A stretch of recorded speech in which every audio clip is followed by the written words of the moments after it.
Good evening and welcome to Plain Talk. My name is Christopher Ram and thank you for joining us. We are a few minutes late. We apologize.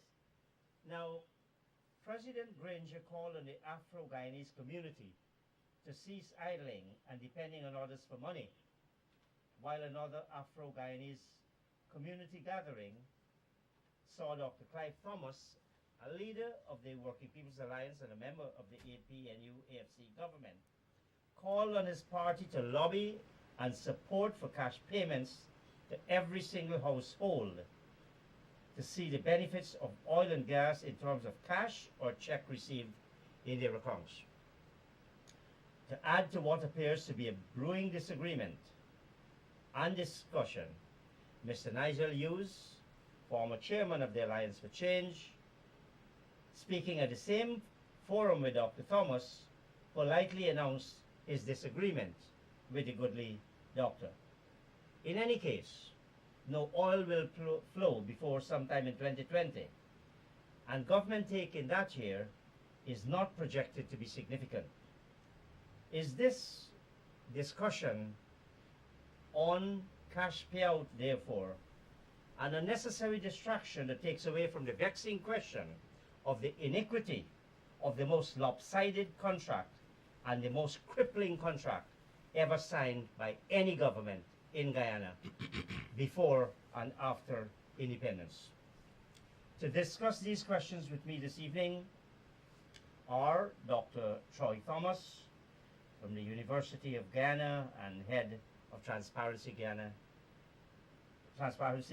Guyana Institute, TIGI, and Dr. David Hinds, well-known friend of Plain Talk. Gentlemen, welcome to Plain Talk. Thank you, Chris. The President's rebuke. He tells the unemployed and the less educated that they must take risks and become entrepreneurs. He no less, as an entrepreneur himself who did not do particularly well in entrepreneurship, should understand the challenges of entrepreneurship. Does he really understand the plight of poverty and what it takes to be a successful entrepreneur in Guyana? I the person. David, you never hesitate, you know. No, I don't know if he understands I can't pronounce on whether he understands the plight. I would want to say yes, he does, and therefore the utterances that we're talking about there would seem, in my view, they seem to be motivated by other considerations. I believe that it may be that there is a perception that poor people are poor because they don't want to get involved in certain activities, or essentially what I'm saying is that poor people are poor because of what they do. And we refer to that as blaming the individual for poverty. It's one of the popular explanations for poverty, and you can see it in different societies. Popular in it, is it in a positive, acceptable sense, or negative and unacceptable? I believe it's negative because there are other explanations for poverty. But that one is especially prevalent in the U.S., for instance, whereas if we're talking about Western Europe and Scandinavia, they tend to focus on the structural issues, and you can clearly see the difference in the type of policies they have in place, the kind of safety nets that they have in place. Mm-hmm. The point I want to make about that is that if you see it in that way, you're unlikely to support certain programs that will assist the poor. And that's the part that worries me about what the president said, because if he believes that, then it tells me that perhaps certain communities will continue to be neglected because we believe that they're in the state they're in because the people don't want to just get up and work. David, is it an unfortunate stereotyping, cease idling and depending on others for monies? Yeah, and rhyming on the street corner? Yeah, I think it's a stereotype, but I also think that we do have a real problem in the African Guyanese community, and we've been saying that over and over again. And so I think the president understands the problems that we face in the African Guyanese community, the problem of alienation, the problem of hopelessness, the real problem of poverty and not seeing a way out of it. And I think our young people in particular have begun to behave in ways that do not always make us proud. Having When said, you say do not always make us proud, make who proud? make us black people proud, you know, and because one has to compare always the present to the past and so forth, and when one makes that comparison, one sometimes is not happy with the way our young people are behaving. But I don't think we always appreciate the difficulties that the young people have to deal with in the current situation. I don't disagree with some of the observations the president made. What I disagree with is the generalizations that he made. And secondly, that he chose Emancipation Eve, a moment of pride, a moment of memory, a moment of overcoming, because that's what emancipation was. It's about overcoming the most brutal economic and social system in human history. And I think on that day we expect to celebrate ourselves, even as we sometimes point to our shortcomings. So I think the president chose the wrong moment to deliver that message. And then the tone of the message coming from the person. Now, the president is a successful black man. You know, he was a excellent military leader. He rose to the highest level. He was an entrepreneur. He's now president. He's by all means a successful leader. And he did that because he got opportunities. As a military man, the government at that time invested in his generation. They went away, they studied, they became cadet officers, etc., etc. And Troy made a point about trying to blame the victim. Yeah, well, I'm coming to that. I'm coming to that, right? And one has to be very careful when one is rebuking people who are left behind for whatever reason, and rebuke them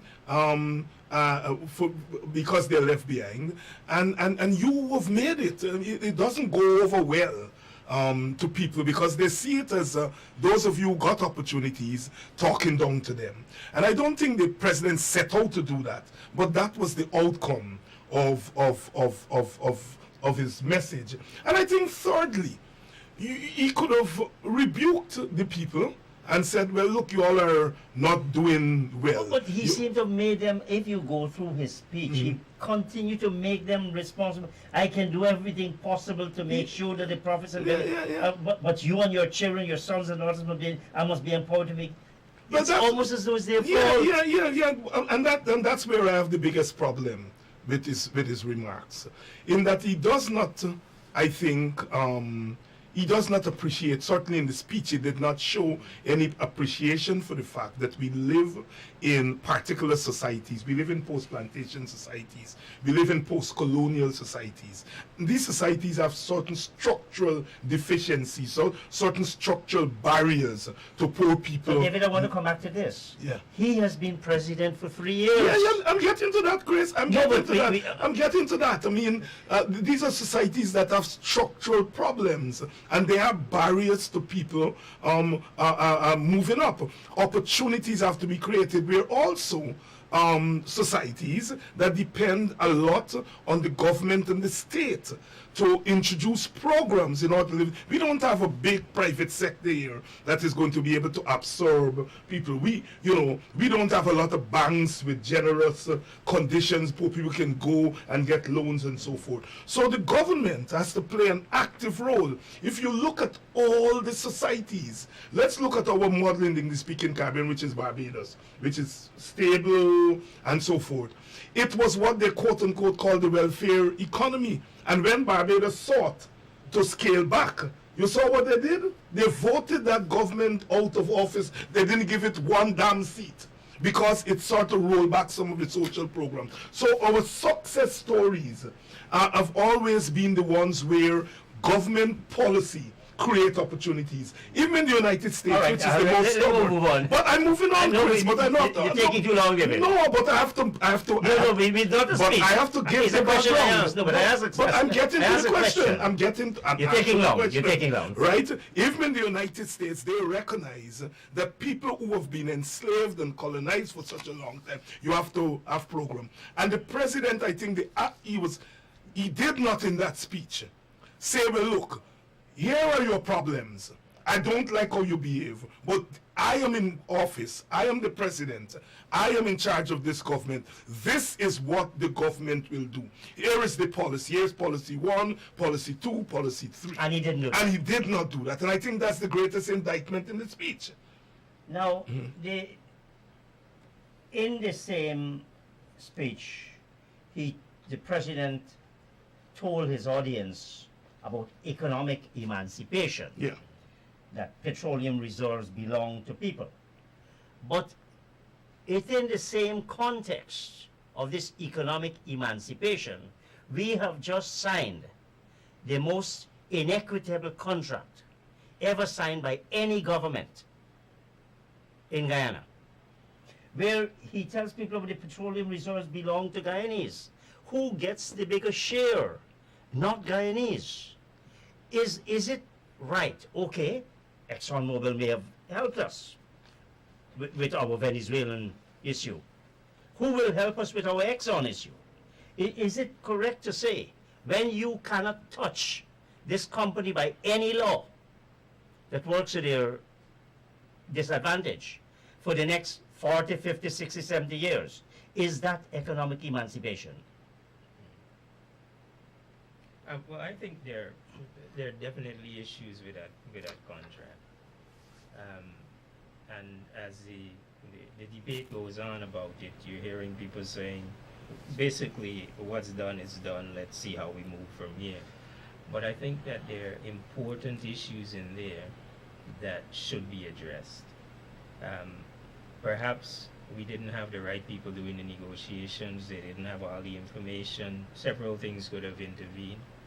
But now that we have this, now that we are much more aware of the examples around the world, I wonder, I don't know what is happening in the political arena, but what is preventing us from calling Exxon back to the table to say, look, these issues in here, we got to try to find a way to address it. I don't know. But it seems to me that The president has said he has no intention to review the contract. And at the same time talk about economic emancipation. It probably has something to do with the general tendency in our political arena for people to never admit that they're wrong. And if you never admit that you're wrong, you're going to try to find ways to justify whatever you've done. And sometimes it just boils down to just being hard-headed. I'm not saying he's being hard-headed about it, but when you make statements like those, we're in a democratic society, we would expect that you would explain why you're saying this or why it can't be done. And you have to expect people to ask questions. I would ask questions. I think that there are quite a few things wrong with the contract, and I believe it needs to be looked at again.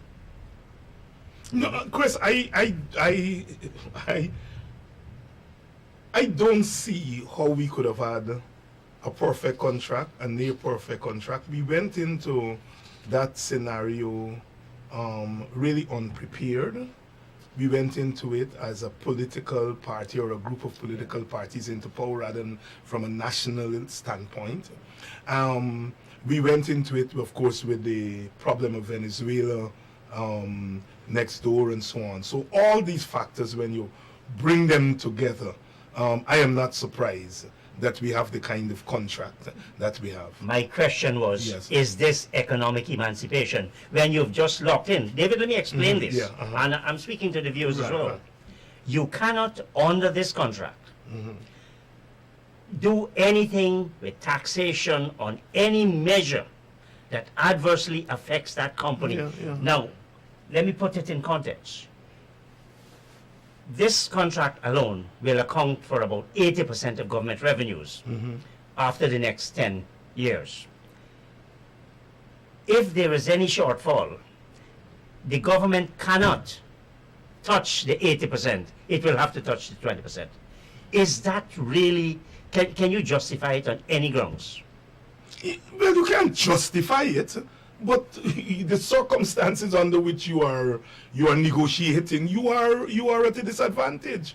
You're in a weak position. As I said, part of it is our own fault. Part of it is objective in the sense that we're small societies. We are very glad that we are getting this wealth coming. But I think part of it has to do with the fact, as I said, that, we were not prepared, and so we did not bring together all of our expertise to go there. So we were at a disadvantage at that table. And so therefore, one would expect that you would come out of it with that kind of contract. Perhaps we could have done a little bit better. Not a little bit, Yes. you could do a lot better. Well, yeah, You could do a lot. right. The point about it is this.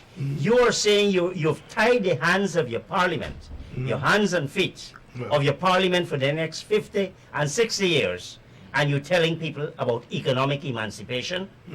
Can that be considered emancipation when your parliament can't do its most fundamental task, to make laws for the peace, order, and good government of the country? Yeah, you have a point there. I guess Chris, we have to learn from these mistakes.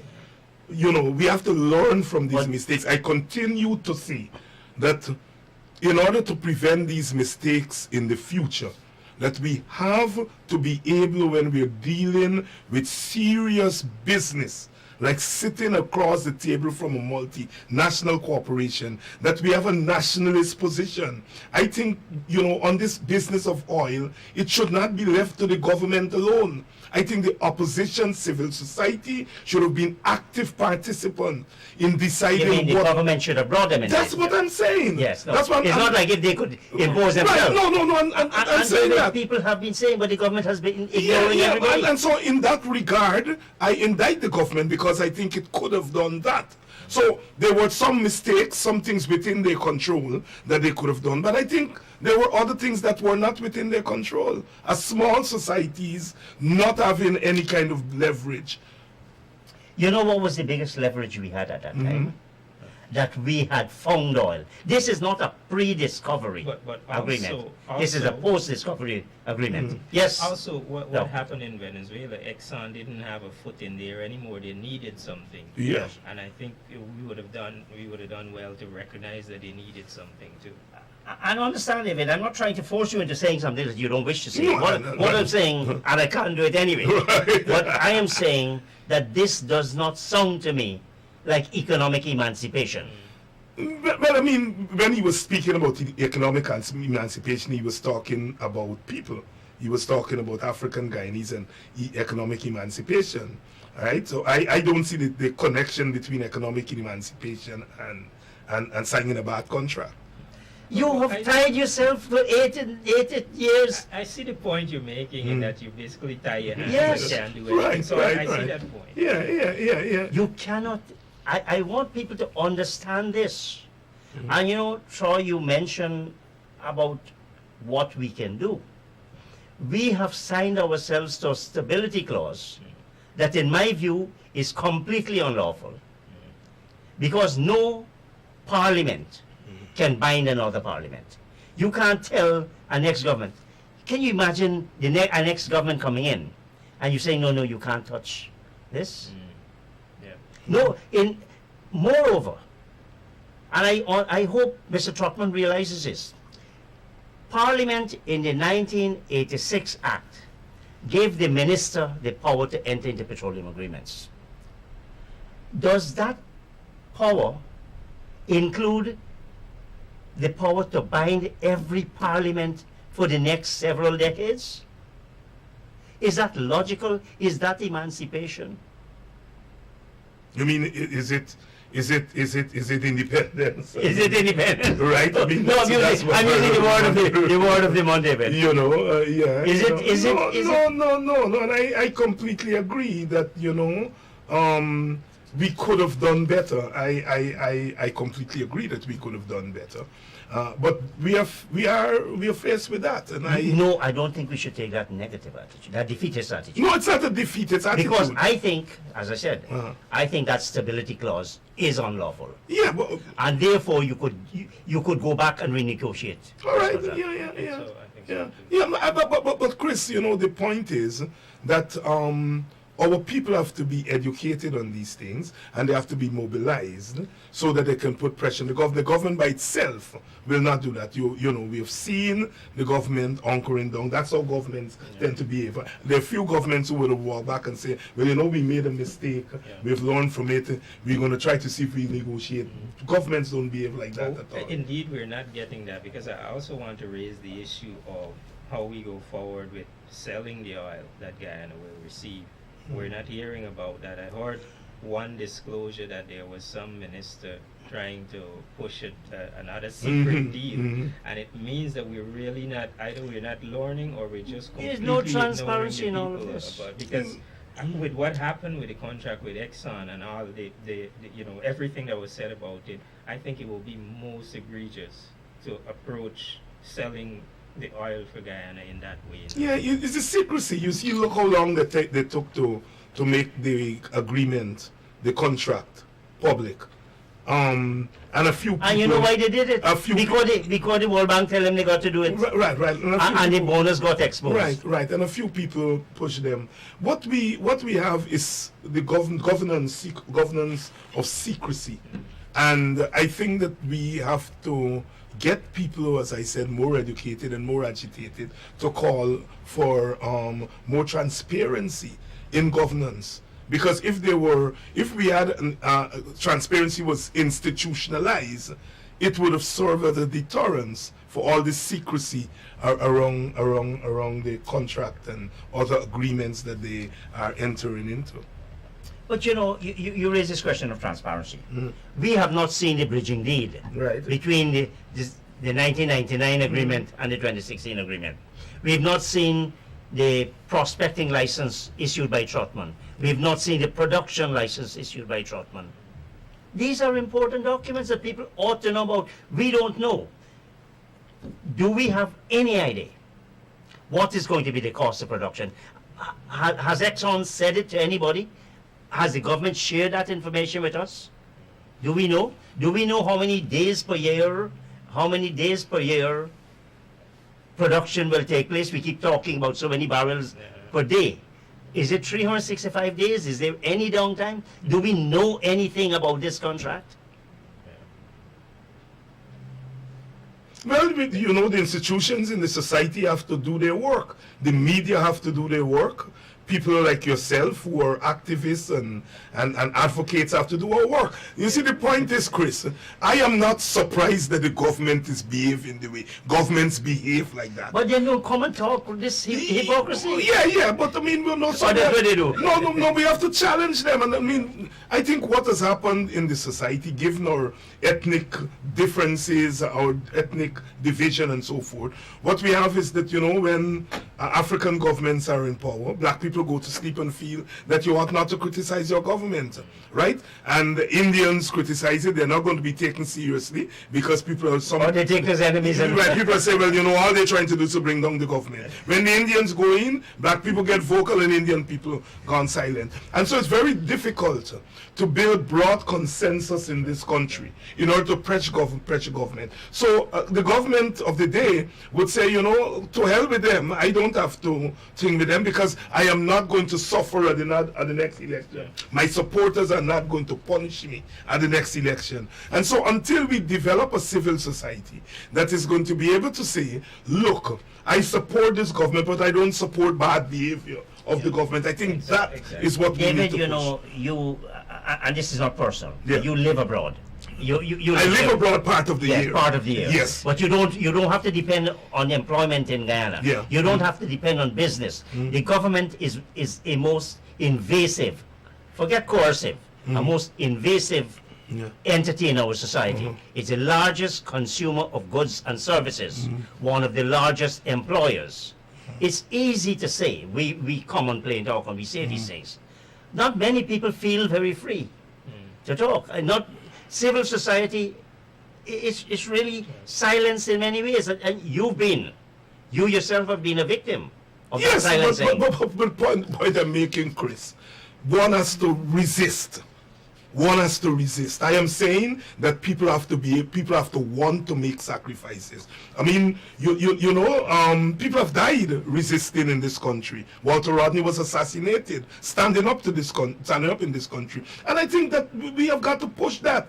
We've got to say to supporters of the government that, nothing is wrong to say that your government is doing something wrong. Walter Rodney's own party is not speaking out against this contract. Chris, I mean, you keep... No, I'm talking... I'm taking... No one party is going to do this. We have to build a critical mass of people who are going to pressure parties. Saying don't only ask civil society, ask people like you, political leaders. But I do my part, Chris. I do my part. The party ought to. I do my part. If you don't have the kind of information, if you find it kind of difficult, look, Kaicho News almost daily calls for certain things. It never gets them. And afterwards, why are you fighting? Why don't we think how are we going to spend the money? And we don't even know how much money we're going to get. Chris, I still continue to say the answer lies with the people of this country, mobilizing them. It is when people begin to put real pressure on government that governments move. Governments will ignore the 4, 5, or 6 of us. They can do that, and they often do that. But when we mobilize people, real people... But civil society is not in the business of mobilizing. Well, that's what I'm saying. No, but that's not what they're in the business for. Well, then they ought not to be in business. So you're telling me I shouldn't be functioning in civil society? Civil society You can't tell me what I must do. No. You say civil society don't mobilize people. Yes. And I'm saying that civil society in Guyana ought to be in the business of mobilizing people. Because to get government to move, you have to be able to say you are going to suffer. The next elections, you are likely to lose votes. That's what they hear. They don't hear anything else. As you just said, people don't vote on those bases. It's as your party leader used to say, it's almost like an ethnic census. Yes. Elections are ethnic, yes, and that hasn't fundamentally changed. Yeah, but there is an independent. And but we ought to widen that. And so the point I am making is that we get the government that we ask for. Oh Lord! If we sit down and we do nothing, governments will behave like all governments do. So you're saying the people who voted against the government got the government they deserve? No. I'm asking that. I'm saying even the people who voted for the government should be mobilized to say the government has done something wrong and we should put pressure on them to correct it.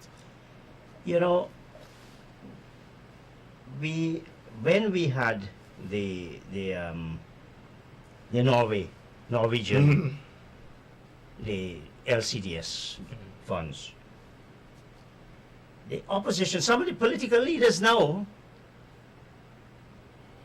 were most critical. Right. Most critical. And yet they are silent on this egregious arrangement where Parliament is prevented. That is what I find offensive.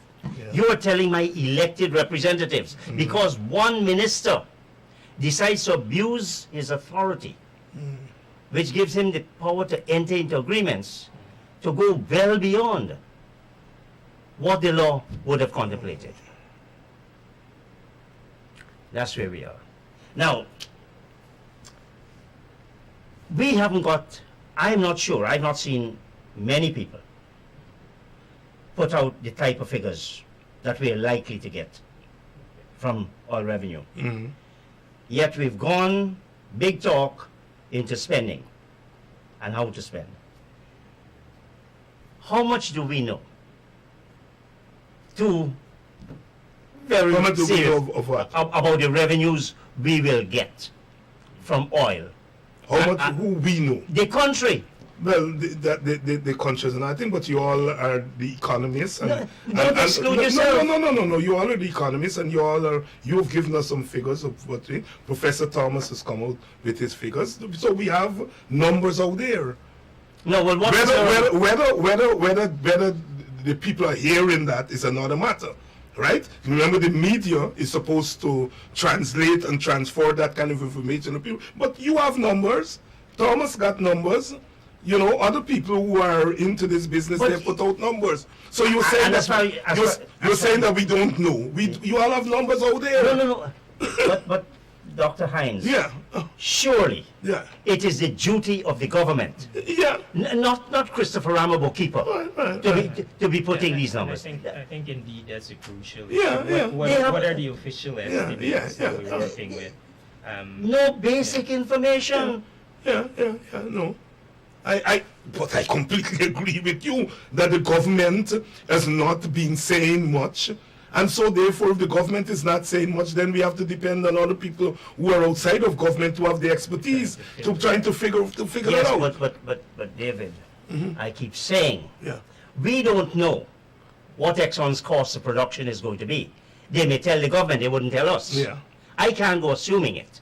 Yeah, but I mean, I can pull figures. Right, well, exactly. No, but David, a nation needs more than that. Chris, we don't have a disagreement on that, you know. No, but we cannot. We don't have a disagreement on that, you know. So it is not for us. We can play with numbers, and assume what a cost of Right, production yeah, is right. and what price is.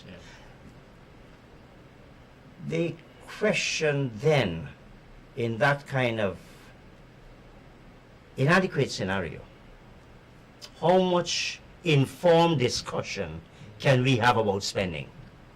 Well, we can have informed discussion based on our own research.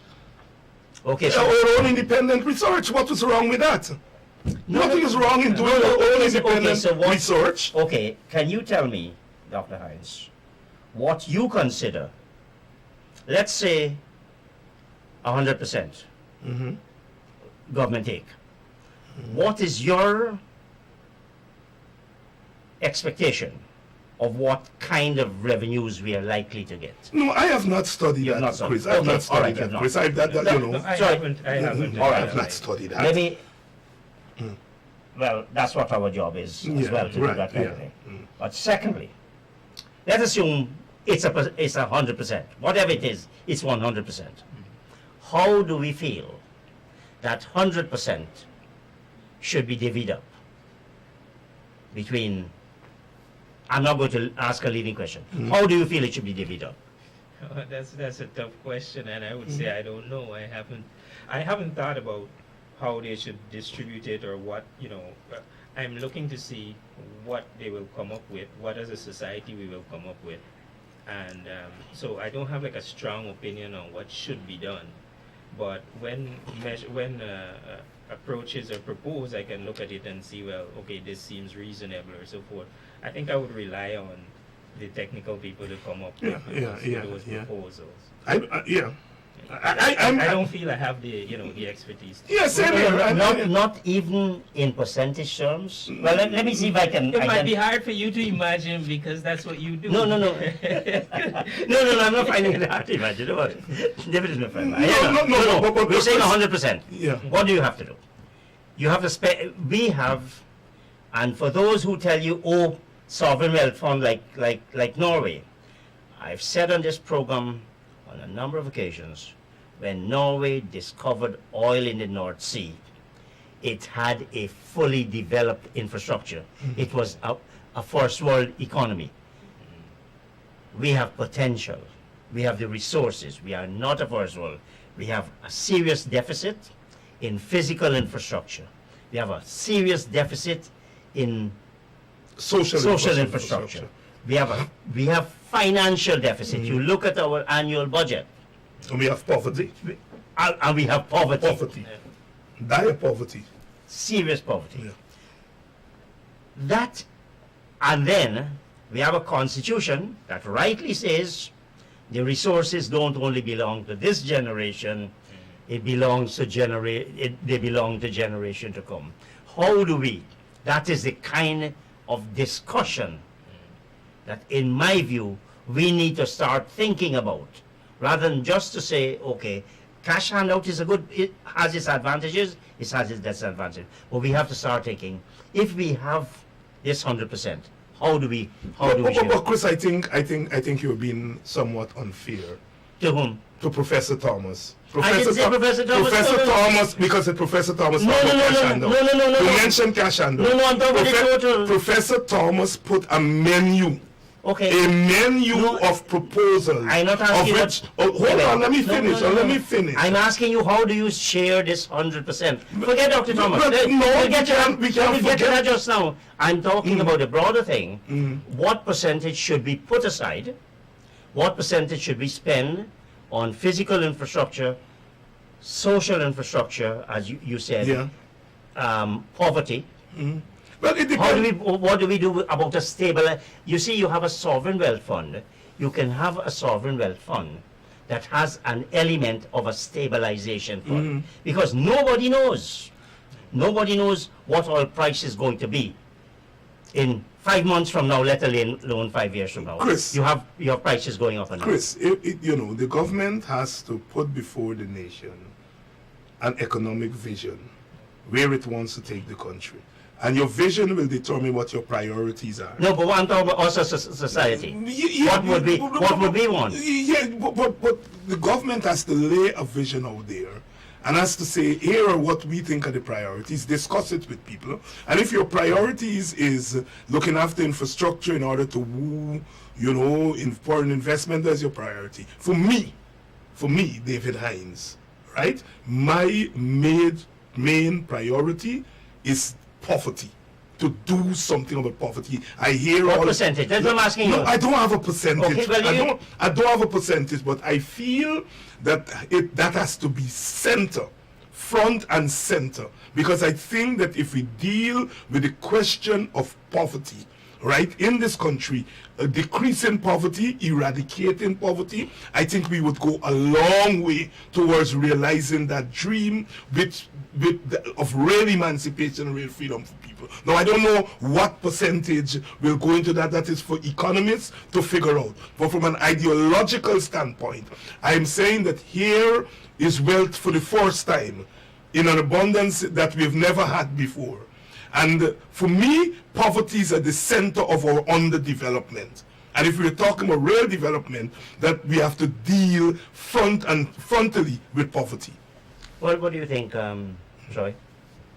With respect to percentages as well, I don't really have a position on it, as I mentioned. What I'm going to focus on is the mechanisms in place to govern whatever we decide to do as a country. Well, let me give you. David spoke about government priorities.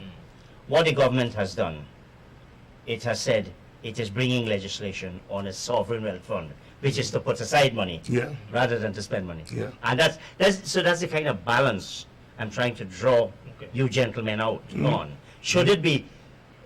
We have to save some. The Constitution requires that we use the patrimony, not only for ourselves, but for those. I agree we should save some, but I can't tell you how much. That's the thing. And I can't tell, but there has to be a balance between what you save and what you spend on dealing with the current problems. You're saving money for 15 years from now, 20 years from now. You don't know what that money is going to worth 20 years from now. You know what it's worth today, right? And so for me, if you're asking me for whether saving or spending now on dealing with the fundamental and structural problems, I would say the balance should tilt in favor of spending now and dealing with those structural problems. People have been poor for too long. And if we have money, wealth coming in, we have to empower people. Economic empowerment is about ensuring that people don't have to suffer from want and poverty anymore. And for me, if you're asking me to tilt the balance, I will tilt the balance in favor of dealing with those structural problems. It's not just cash transfer, but also dealing with education infrastructure, dealing with health care, all those things that feed into removing poverty.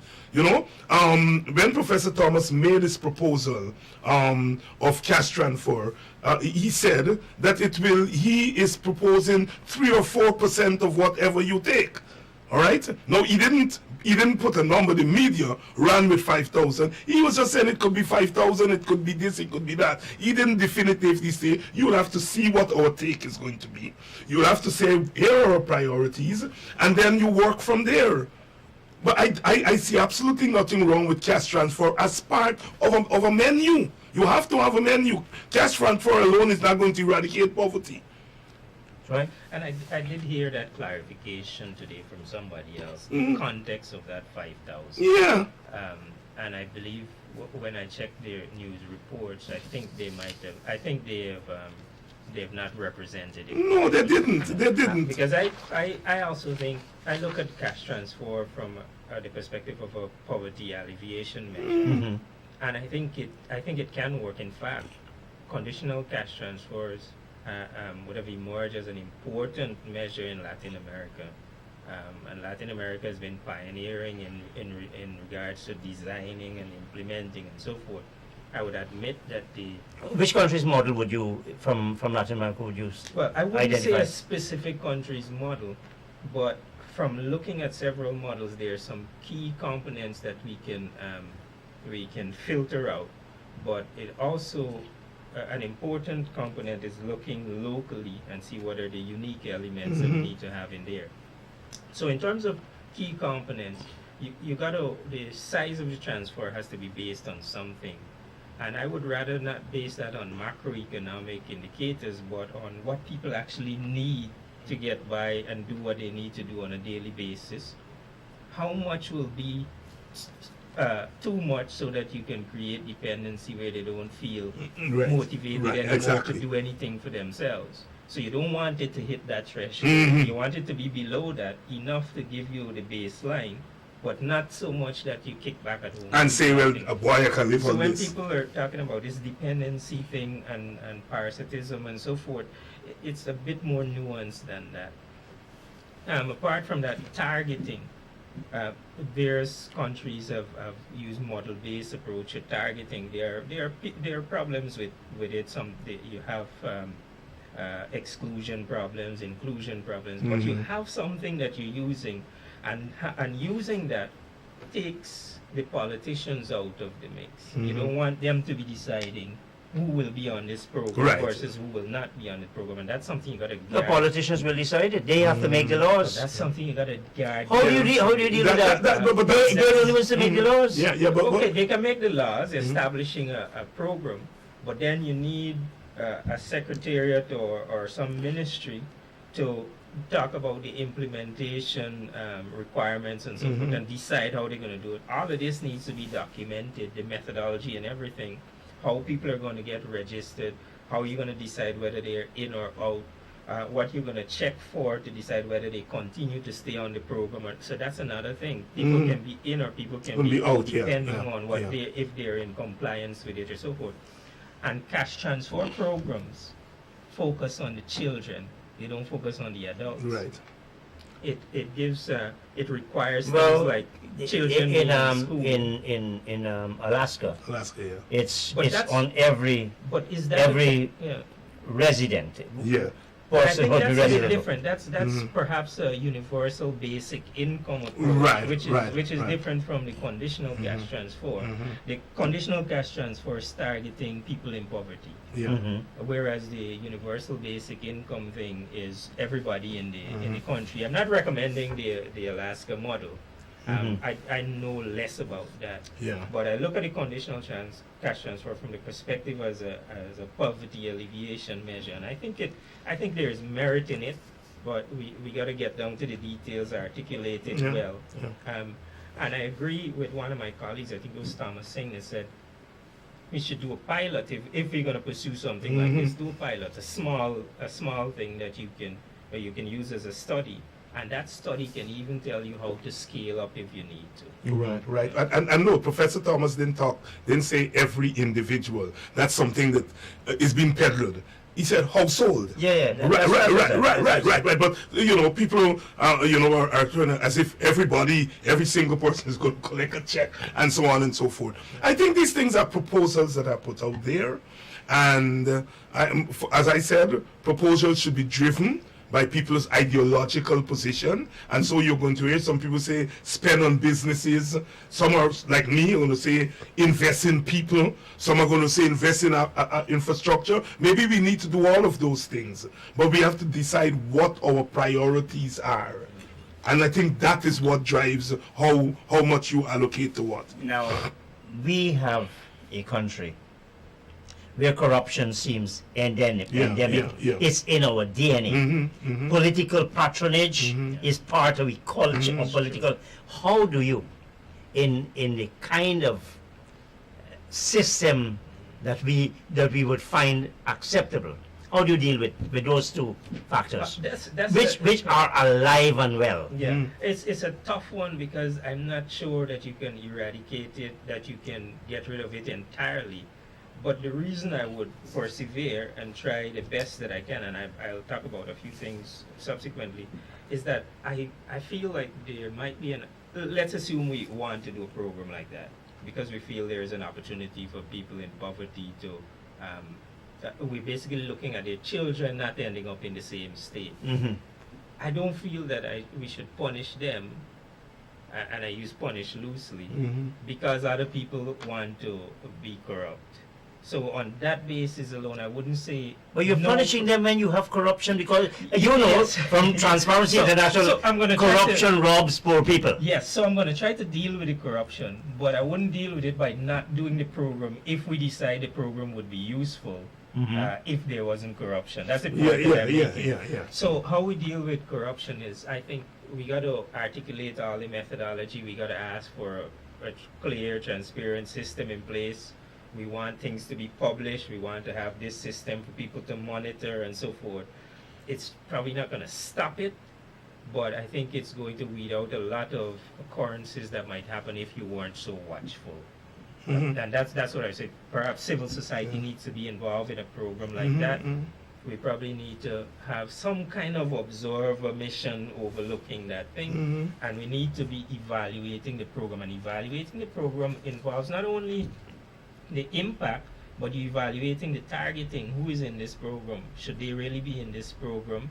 Or do we have to take them off because they no longer qualify? Or how did they get on the program? We look for those things. And we need to have strong sanctions for people who violate. That's, for me, is very important. We have to have deterrence. When is sanctions for what? Well, anti-corruption laws. People should go to jail if you were in a position to manage some component of this program and you're getting your family and friends on the program when they don't qualify. That happens now.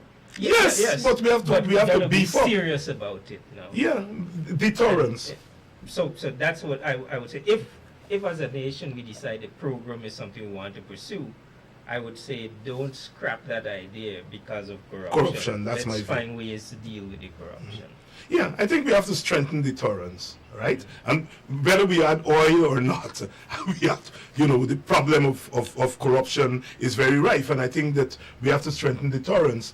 And big corruption depends a lot on people in the lower levels of the public service.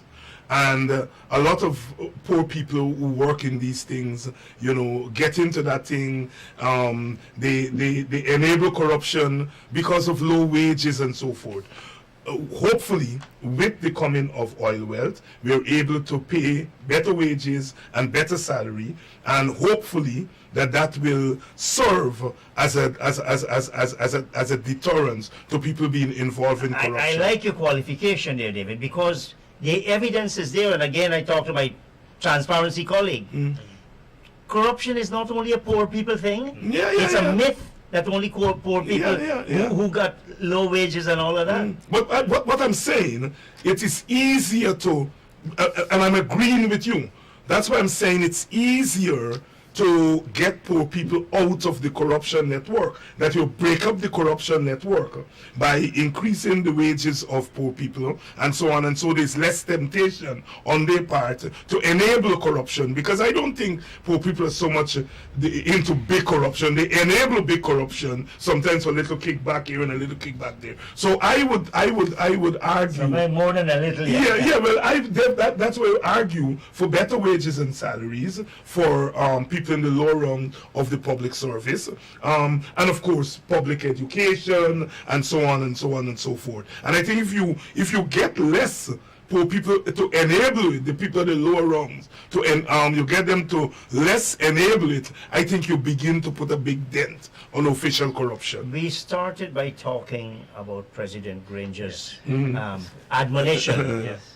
Now, how do you see, given that he used these words, Yes, and depending on others for monies, I think how do you see? You're exactly right, and that's what I was saying at the beginning. It can give you an idea of what kind of programs a person will or will not support. And I don't have the background that Dr. Hinds has into the president as an individual. I just look at what he said. Crediting you with a lot. I look at what he said, and this is what it has led me to. And based on that, I wouldn't expect him to support such a program. I think it's an ideological position he's expressing. It's an old, what you call, black uplift thing, where, we feel that people, in spite of their situation, they to try and uplift themselves, and they were able to do that during the period of colonialism, during the periods of segregation, and so forth. But black uplift took up thus far. It's why Du Bois argued for the talented 10, because he realized that you couldn't uplift the entire race. So he was arguing that, look, let 10% uplift themselves, and they put themselves in a position where they're then able to create institutions to help the rest. And I think the president ideologically is expressing the black uplift position. I think, yes, I honestly think so, and it's a strong position among black elites, right? Within 90%, I'm concerned about 90% living. Well, but no, they feel the 90% could lift themselves up in the same way that the 10% live. Du Bois didn't believe that.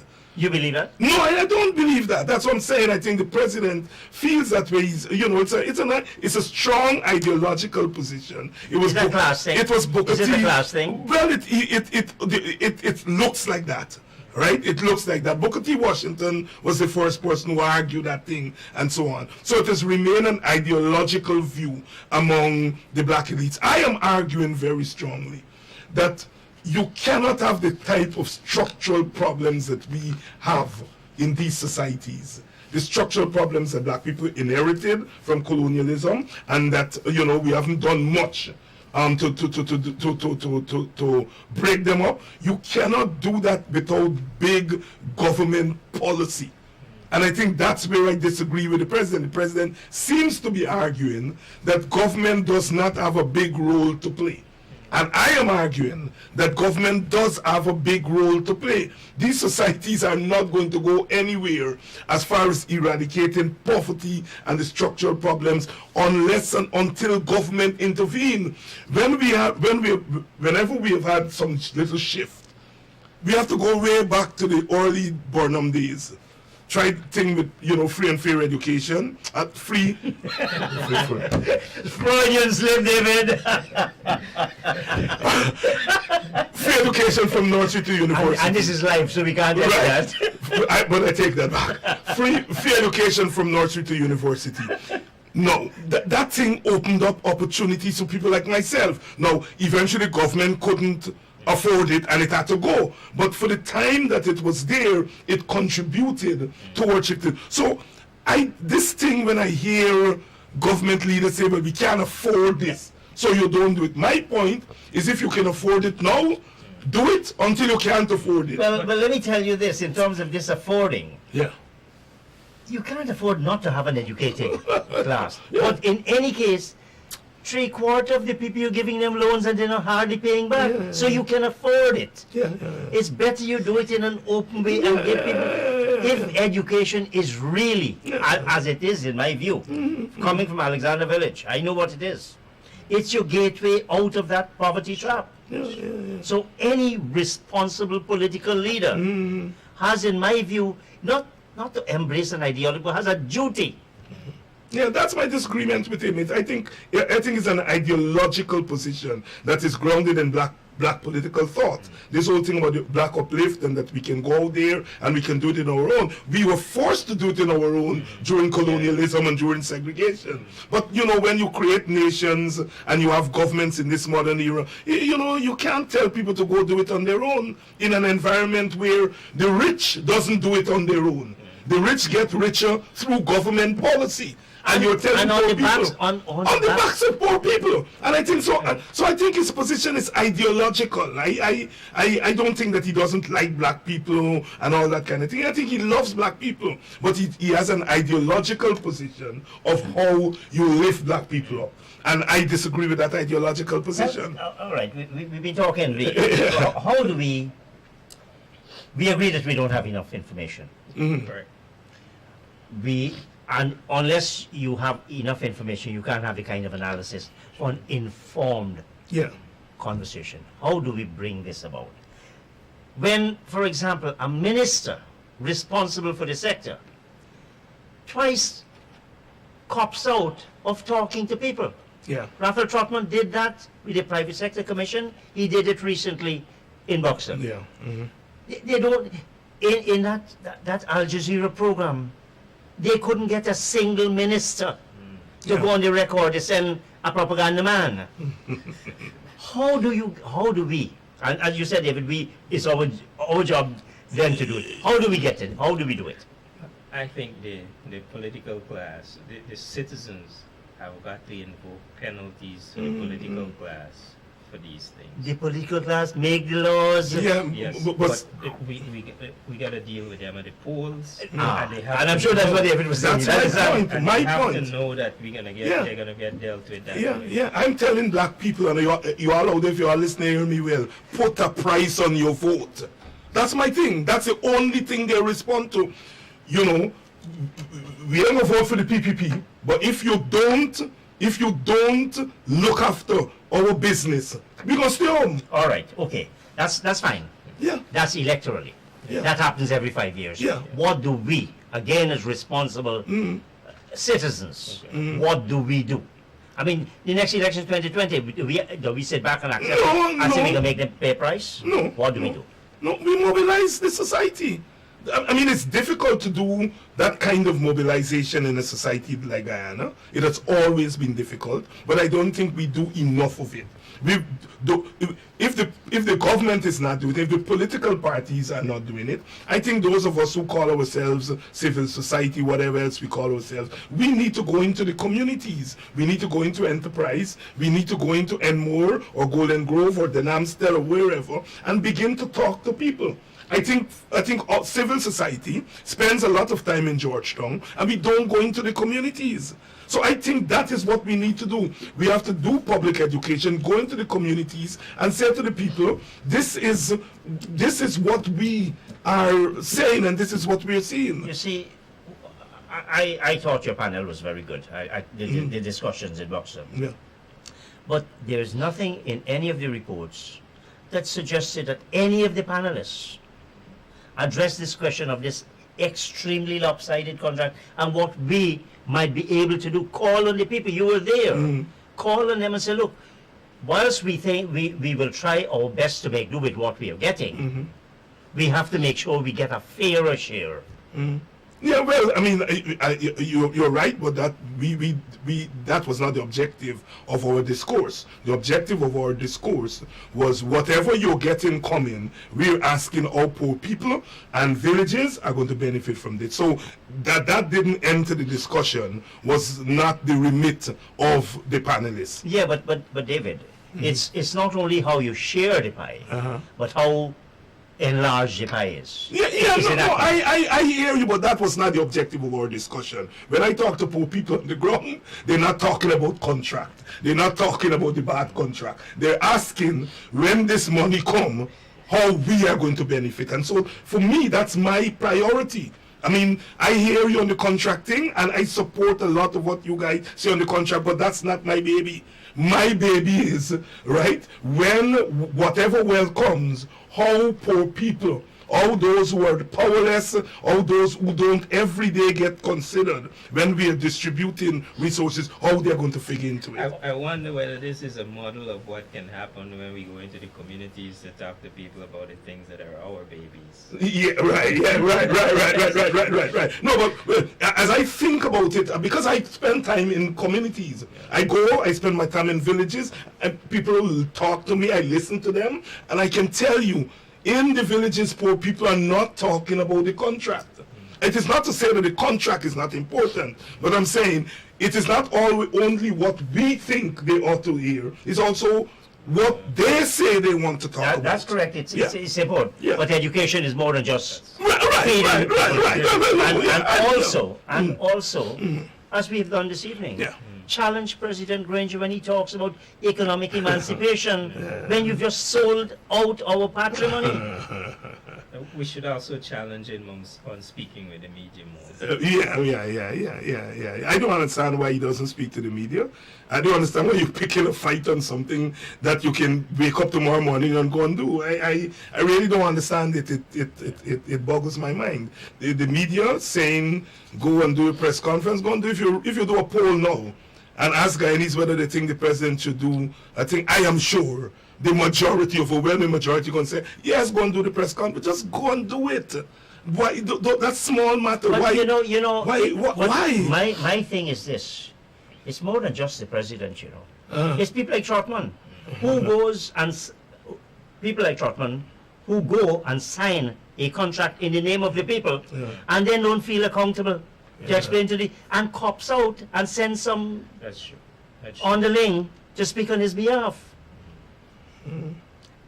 But I wouldn't describe those people that he sent us on the link, but certainly they're junior people. Yeah. I mean, because as I said, it's more than one. Yeah, it's accountability. You've got. I'm sorry, the operator is signaling that we must wrap up. Dr. Troy Thomas, Dr. David Hinds, operators and viewers, thank you and good night. And I'll see you next week. We have an international expert on the petroleum sector who will be visiting Guyana, and he's offered to come and plain talk. I look forward to that discussion, and I hope you will join me then. So thank you, good night, see you next week.